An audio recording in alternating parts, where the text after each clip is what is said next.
Hi, this is a relatively short discussion of different types of neural nets. Um, and this is only a summary for each, maybe a couple of slides per net. And we will go into several of these in greater detail um, later on. So we're going to go through what we've done already, multi-layer perceptron. We'll just mention that again. Convolutional neural nets for images. This could have been in the earlier thing on components. Dropout is essentially a network type. Max pooling is a network type. Recurrent neural nets. Long short-term memory, which are a variant of recurrent nets. GRUs are another variant. GRUs and LSTMs are the two recurrent neural nets used in practice. Autoencoders and variational autoencoders. Transformers, which are effectively a variety. They attack sequence problems like recurrent neural nets, but they have important differences. And at least for speech, transformers outperform recurrent neural nets. The notorious GANs, which get such wonderful fake images, and deep reinforcement learning that allows one to learn strategies such as how to play Go and things like that. This is a slide we've already shown in an earlier presentation. It comes from the MIT Deep Learning Online free course, and it mentions the 7 ones, and we effectively do all 7 of these in this discussion. So we have supervised learning, unsupervised learning, and reinforcement learning. With most of the core networks are supervised because they have training data, so we supervise what they do. Here is actually, I found this also earlier, another link here which go, and you can go and read in greater detail. So I recommend this. So I don't need to go through the 27 descriptions this person gives, but it's again a summary. It's no more detail than I'm giving, and so. So here is a set of links for the topics we have here. These are the topics, the things in bold.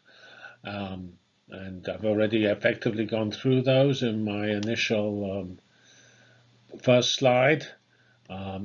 Sec to sec means sequence to sequence mapping, which is effectively what transformers and recurrent networks do.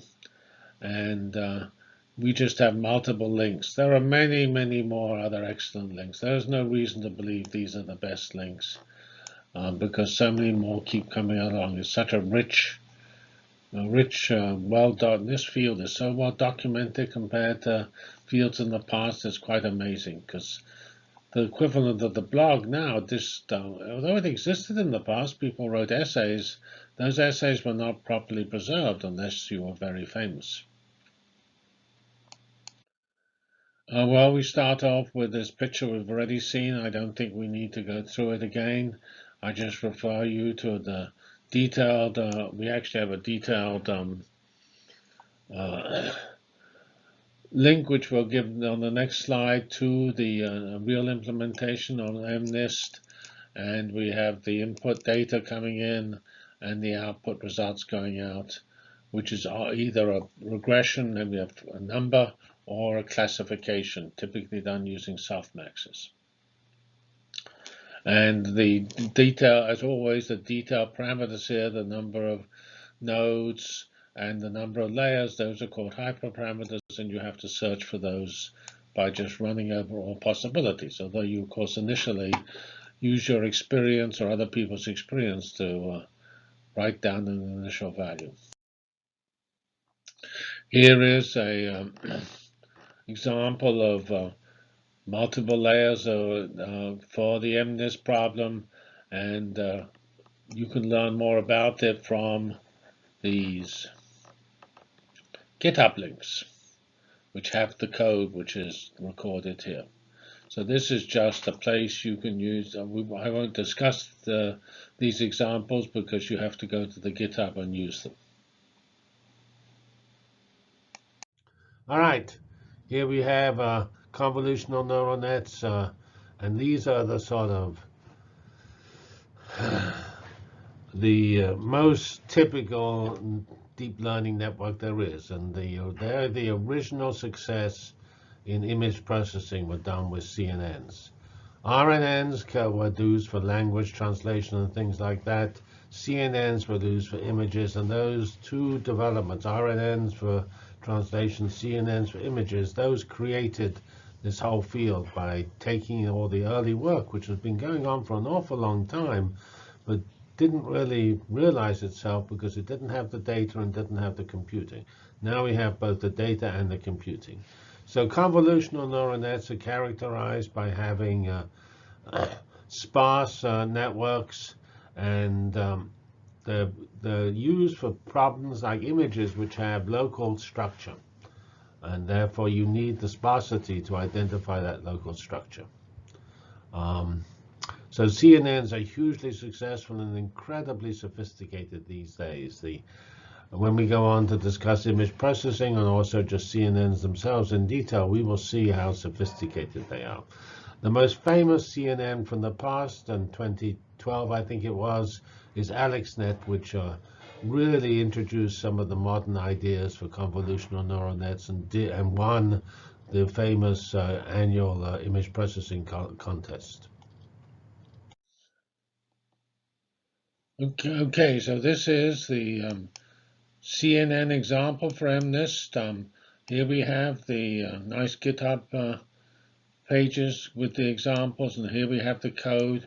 Notice we went through this in the my first deep learning example for the multi-layer perceptron version of this, a simple, very small number of layers version of this, just to get started. But here are the more sophisticated versions, which will give more detail on actually on GitHub and maybe in other slides. Dropout was actually used in these early networks. There's a paper here which describes it in detail. It's even patented by Google. Sort of interesting. They also, I think, have patented MapReduce, so they patent various commonly used things. And it's basically a very clever idea, Dropout. I mean, this field has got some brilliant ideas which sort of get brushed over in the amazing success. But there are some parts of the success which is just engineering. But this is a brilliant idea. I don't think this is engineering. This is a brilliant idea. Namely, what you do is you effectively run simultaneously lots of networks. As you train the network, you randomly drop various nodes or various links. You can either do either. And that probability of dropping varies between 20 and 50%. I should say the word dropout is sometimes used to refer to the probability of being set to 0, and sometimes used to represent the probability of not being set to 0. So you will find these numbers reversed in some places. But the value of the dropout rate varies, at least in the convolutional neural nets, between 0.2 on the input, because you don't really want to throw away input values very significantly because they're real data, and 0.5, which is typically more used in the hidden layer.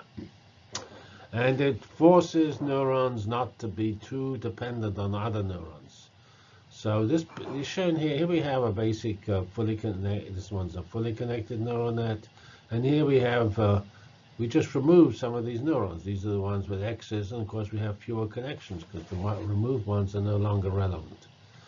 And effectively, it's a statistical combination of multiple networks. A really interesting feature of these deep learning is how they use statistics. Namely, they use statistically by taking ideas and randomly changing the ideas through the process. The stochastic gradient descent, which we did earlier in these lectures, that has the same feature.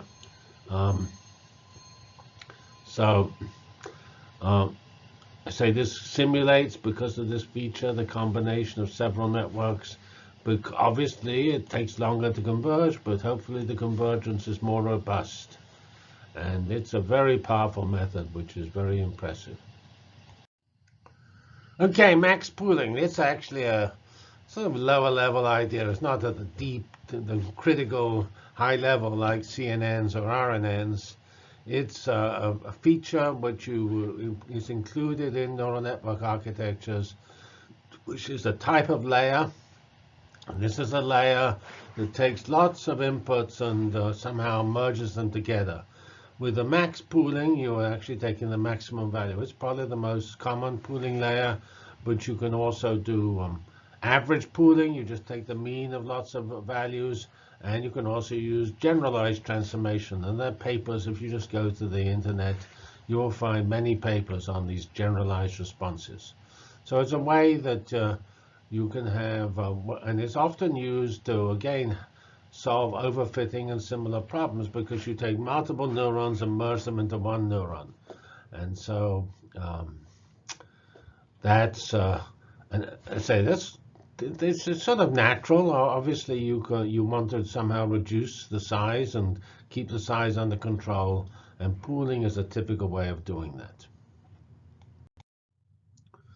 All right, here we have recurrent neural nets, and they're an amazing idea. They're actually, in my opinion, a little less obvious intuitively than CNNs. CNNs are intuitively pretty clear what's going on, but RNNs are a sort of very clever idea, and they're sort of interesting. They were invented a long time ago, but suddenly this didn't work until I don't know, 10 years ago.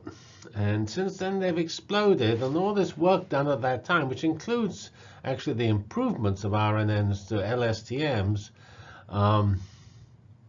that was all done before they actually since got used. At the bottom here in this picture, we sort of see the essential idea. When you see an RNN represented like that, there's secretly lots of cells which actually usually are applied to a sequence with the same input going to every cell, and they each, you have these inputs which are done systematically, and you have these hidden layers, but each cell is actually connected to the next one. This allows you to do the time dependence. So the idea is you have a set of cells which cope with connections, actually either in space or time. Some people use them in space, but the typical use is in time. So here we have the recurrent neural net example for the MNIST problem. We'll keep using the same problem with different architectures. And again, we have the GitHub links. So this allows you to explore them in more detail.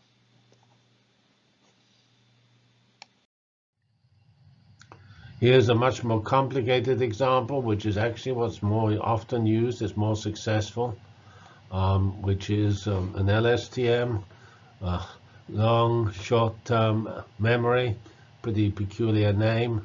And they say it was introduced a long time ago.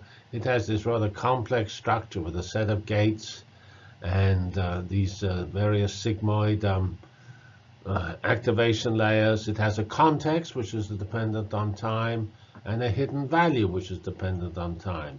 And you feed those in from the previous cell, you output them to the next cell, and then you process them inside the cells. So it's pretty non-trivial. I mean, I think it's not something you'd write down intuitively when you're sitting on your desert island trying to invent deep learning networks. You might, however, in my opinion, write down CNNs. You have a better chance of doing that. Here we have the LSTM example, namely for the MNIST problem. So we just take the same data set and use these different networks on them. Again, we have GitHub links to allow you to explore them in more detail. GRUs was a suggested modification to simplify LSTMs. Notice LSTMs are really complex compared to the effectively simple RNNs shown here. A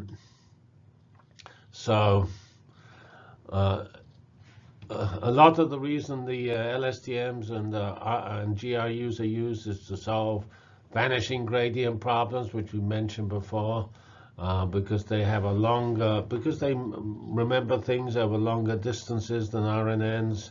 They therefore have less problem with vanishing derivatives because we have information transferred. And here is a GRU. Here is an LSTM, the most complex, and here is the simple RNN. And I think LSTMs are mainly used, then GRUs, and then RNNs. Autoencoder, they're a brilliant idea. I think actually you might invent an autoencoder. And it has a very simple structure. It has an encoder, which basically runs things through a deep learning network. That's the encoder. It comes to a magic middle, which has the essence of the data hidden, described in it. This, I say, is very similar to dimension reduction, but much more brilliantly done. And then we have a decoder, which takes the essence and expands it back. And when you do that expansion back, you can teach it to do things like avoid noise and or change things and things like that. It's a really clever idea. Autoencoders are striking. And there is on the next slide a description of a variant of this, which is the variational autoencoder, which has a couple of changes. It's got a very distinctive, classic Bayesian likelihood type loss function, and it also tries to learn distributions. And in particular, it might learn mean and standard deviations, whereas autoencoders learn values. Anyway, here is a picture of showing how the encoder goes to the essence, latent vector, and then rushes back to reproduce the cat with possibly, again, some changes. Okay. All right, finally, our final example. We really make good use of MNIST here. This is using an autoencoder type architecture to address the MNIST problem. Again, there are GitHub links to help you. We have not given the actual code this time, just the architecture. Transformer is a pretty difficult to understand idea again. It is related to RNNs, and it actually there's a picture here from the Google blog of August 2017. It's probably hopelessly out of date. There is something called the blur measure of translation quality, and the transformer is significantly better. Though notice it's a suppressed scale.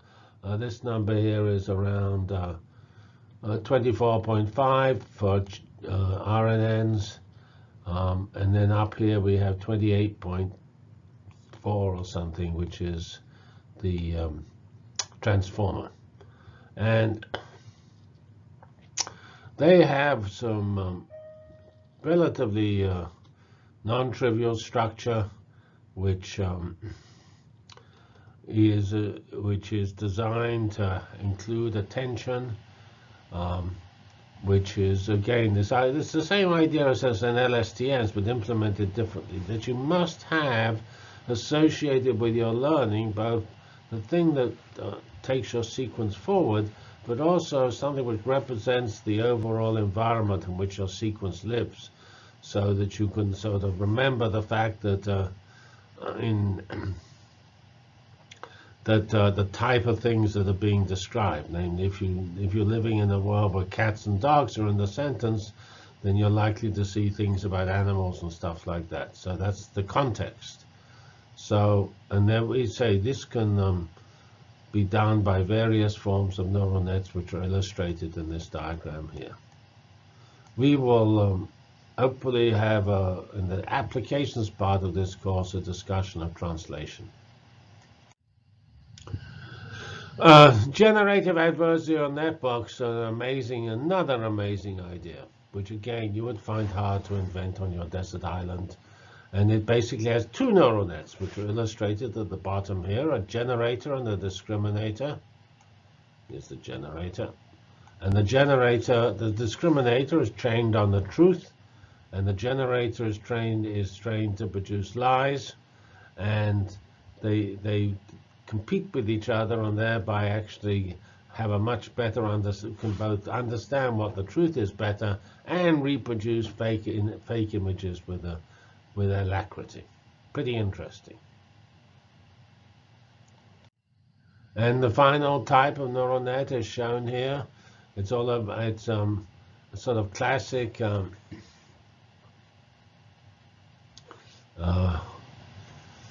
agent-based system, but these agents are basically trained with a deep learning network to learn from the environment. So they make suggestions about things to do, and they're told some information about the quality of their suggestion.